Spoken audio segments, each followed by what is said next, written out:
যে আপনার যারা ভক্ত তারা না একটু ইউনিক ভক্ত। তারা তাদের নামের শেষে আসিফ নামটা যুক্ত করে। আমি শেষ দেখেছিলাম দক্ষিণ কোরিয়ার একজন ভক্ত আছে তন্ময় ভৌমিক। তিনি একজন সনাতন ধর্মাবলম্বী, কিন্তু তার নামের শেষে তন্ময় ভৌমিক আসিফ নামটি যুক্ত করেছে। তা আপনি এই পাগলামি, এই ভালোবাসাকে কিভাবে ব্যাখ্যা করবেন?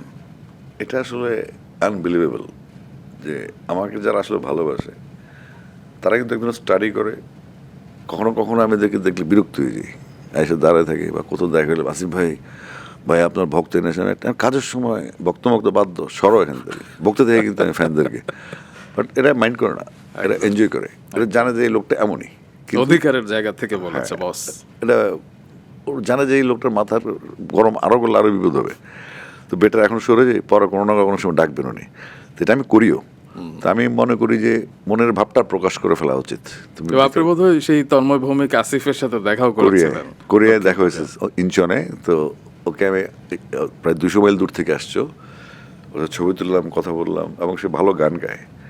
তো আমি তাকে জিজ্ঞেস করলাম এই তন্ময় ভৌমিক এটার সাথে আসিফ কেমনে যায়। আমার ইচ্ছা ভাই, আমার ভালো লাগে, নাইস।